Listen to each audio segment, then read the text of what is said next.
Hello, this is Vincent Phipps. I am a PhD student looking at the doctorate in communication for Liberty University.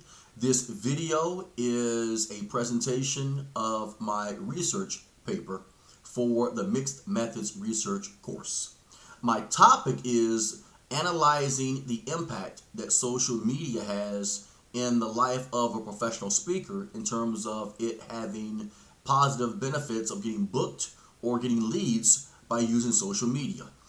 The problem that is existing with this current topic is that there have been contradictory reports about what constitutes valuable.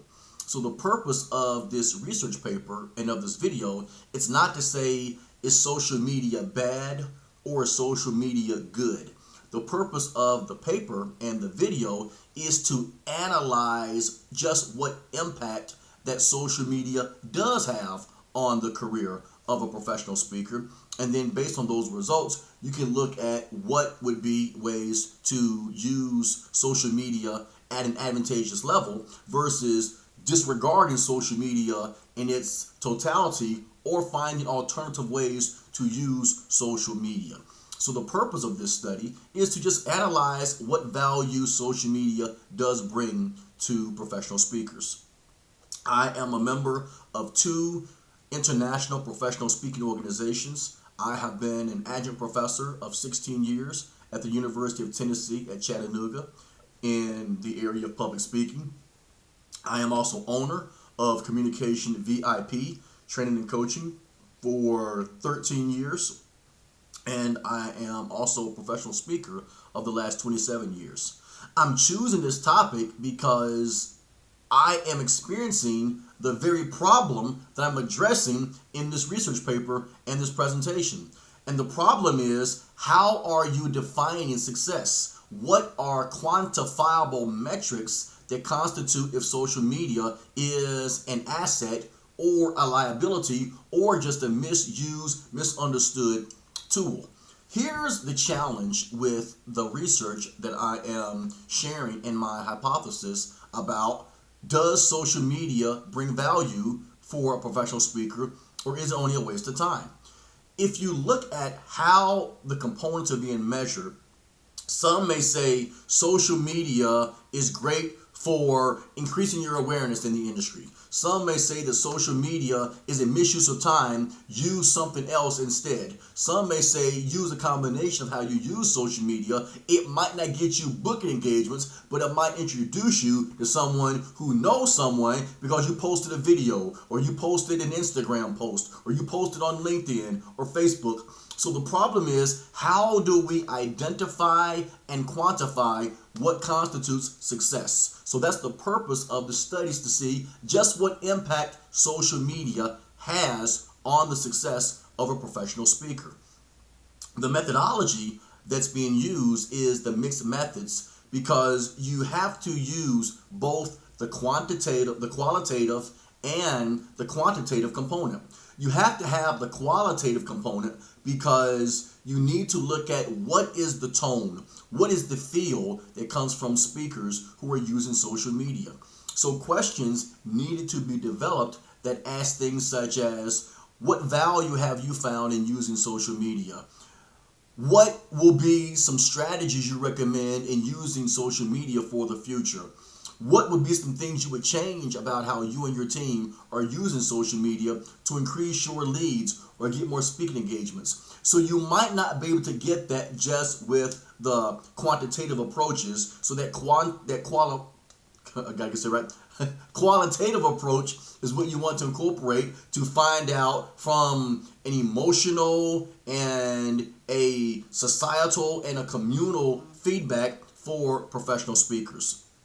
Now, the qualitative component is going to get you the tone and the feel of what speakers are experiencing with using social media. The quantitative component is going to look at how much time is being spent by speakers on social media. How much money are you generating using social media? How many leads are you getting through social media? And in the study, we looked at 5 areas of social media that included Instagram, YouTube, LinkedIn, Facebook, and Twitter. Those were the 5 areas. Of course, there are several other social media mechanisms, but for this study, we only looked at those 5 social media components. The methodology incorporated a survey that went out to approximately 200 people. It went out to about 2,000 members of the Global Speakers Federation and the National Speakers Association. We had about a 10% return of those who received it. So of those 2,000 members, about 200 responded. So the responses are not based on all 2,000 members, only about probably 200, maybe 220 of those who responded. And looking at those responses, we were able to identify here are the components that make up what speakers consider successful. They were asked a series of open-ended and closed-ended questions that were able to be incorporated from speakers who fell into the 3 categories of A, they were at least 35 years of age. The oldest person was 85. 2, or B, they were successful speakers making at least $100,000 a year in speaking.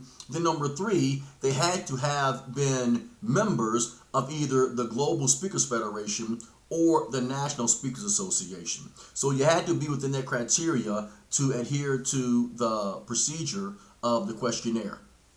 The results came out that professional speakers were using social media 2 to 3 hours a day, but we're only seeing a return of 2% on financial revenue.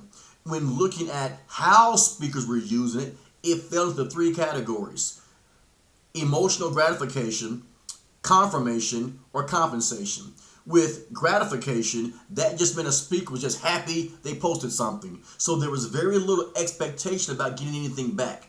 The second way speakers were using it was confirmation, tracking likes and questions and thumbs ups. They were only tracking results of how much engagement that they had. Now, the third way was compensation, looking at how much money was generated through social media. Now, between those 3 areas, based on which one you felt was most advantageous, justifies whether you see social media as a value. If you expect only responses, you're not looking for money. You thought social media was helpful. If you wanted social media as a financial revenue stream, then you saw it as less productive. So within those 3 areas, we're able to identify just what value that this study brought. Hope this was helpful. Hope you enjoyed the research. Thank you.